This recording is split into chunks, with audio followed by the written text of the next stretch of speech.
서울 남산에서 돌을 던지면 김서방이 맞는다는 옛말, 여러분도 한 번쯤 들어보셨죠? 지금 대한민국 국민 5명 중 1명은 김씨라고 하는데 도대체 이 수많은 김씨들은 다 어디서 뚝 떨어진 걸까요? 단순히 인구가 많아서일까요? 아니면 우리가 모르는 거대한 역사의 비밀이 숨겨져 있는 걸까요? 오늘 타임체이스는 한반도를 금빛으로 물들인 한국사 최대의 미스터리, 그 위대한 김씨의 시작점으로 시간을 되감아 보려 합니다. 역사라는 거울을 통해 오늘을 비추는 시간, 타임체이스 지금 바로 시작합니다. 먼저 본격적인 이야기로 들어가기 전에 구독과 좋아요 한 번씩 눌러주시면 제가 더 깊은 역사의 지층을 파헤치는 데 큰 힘이 됩니다. 여러분, 세계적으로 봐도 한국처럼 특정 성씨가 전체 인구의 절대 다수를 차지하는 경우는 매우 드뭅니다. 김, 이, 박 세 성씨가 인구의 절반 가까이를 차지하죠. 그 중에서도 부동의 1위 바로 김씨입니다. 2015년 통계청 조사 기준으로 김씨는 약 1069만 명, 전체 인구의 21.5%에 달합니다. 거의 한 국가의 인구수와 맞먹는 이 거대한 집단은 과연 언제부터 시작되었을까요? 재미있는 건 김이라는 글자 자체가 황금, 즉 골드를 뜻한다는 점입니다.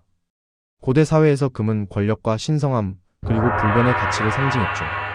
이 화려한 금속의 이름을 성씨로 삼았다는 것만으로도 이 가문의 시작이 결코 평범하지 않았음을 짐작할 수 있습니다.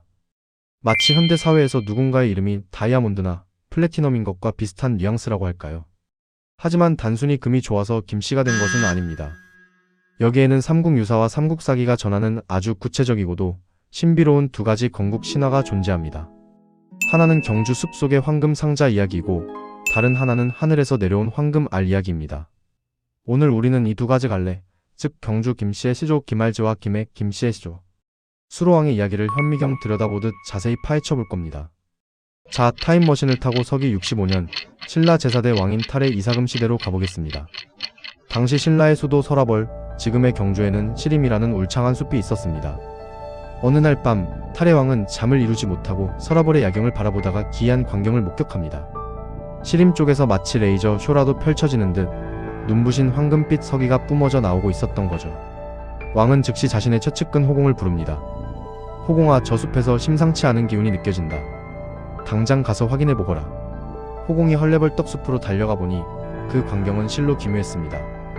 커다란 나무가지에 번쩍이는 황금 괴짝, 그러니까 금색 상자가 걸려 있었고 그 아래에는 하얀 닭 한 마리가 목청껏 울고 있었습니다. 꽃기호하고 말이죠. 여기서 잠깐 왜 하필 닭이었을까요?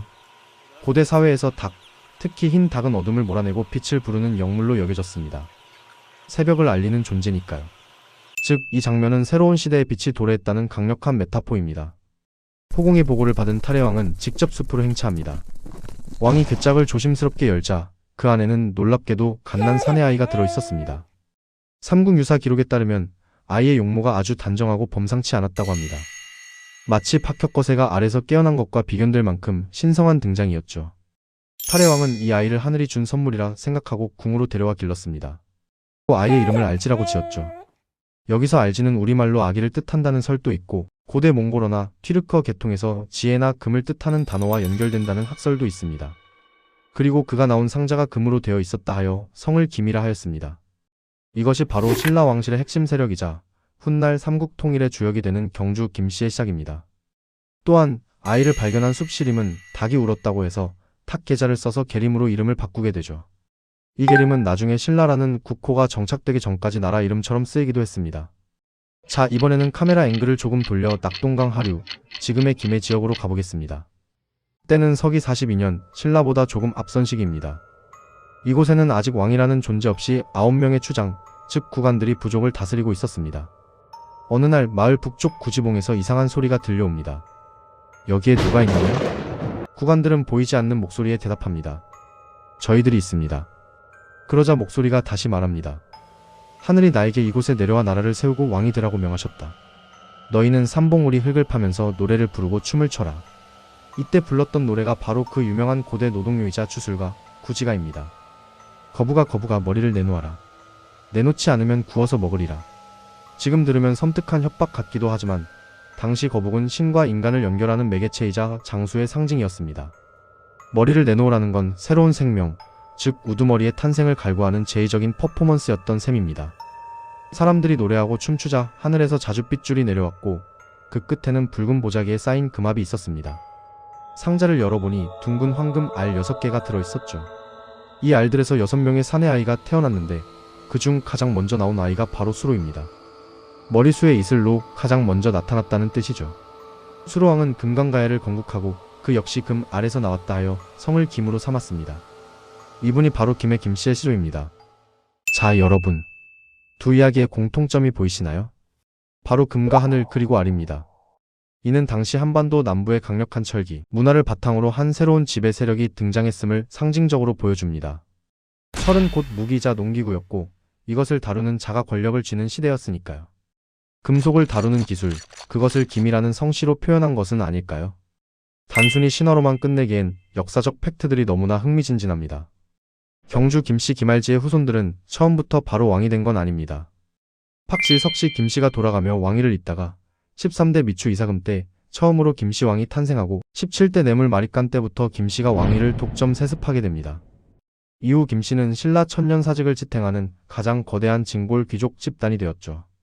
신라의 골품제 사회에서 김씨는 그야말로 로열 패밀리 그 자체였습니다. 그런데 여기서 아주 흥미로운 그리고 학계에서 여전히 뜨거운 논쟁거리인 떡밥 하나를 투척하겠습니다. 바로 김씨 흉노족 기원설입니다.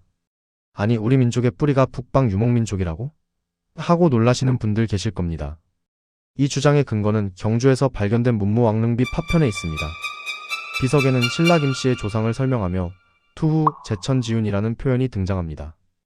여기서 투후는 중국 한나라 때 흉노족의 휴저왕의 태자였던 김일제를 가리키는 관직명입니다. 한무제에게 투항한 뒤 공을 세워 김씨성을 하사받았다는 중국 기록이 있거든요. 이 기록을 근거로 일부 학자들은 신라 김씨 왕족이 북방 초원 루트를 통해 들어온 흉노족의 후예일 가능성이 있다고 주장합니다.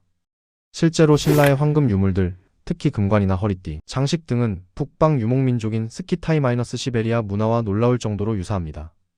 척성목곽군이라는 무덤 양식도 그렇고요.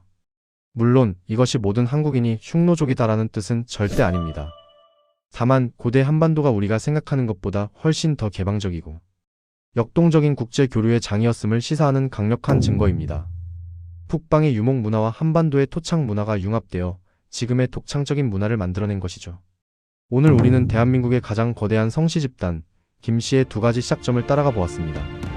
경주 계림의 숲속에서 닭 울음소리와 함께 등장한 김알지, 그리고 구지봉에서 백성들의 염원을 담은 노래와 함께 하늘에서 내려온 수로왕.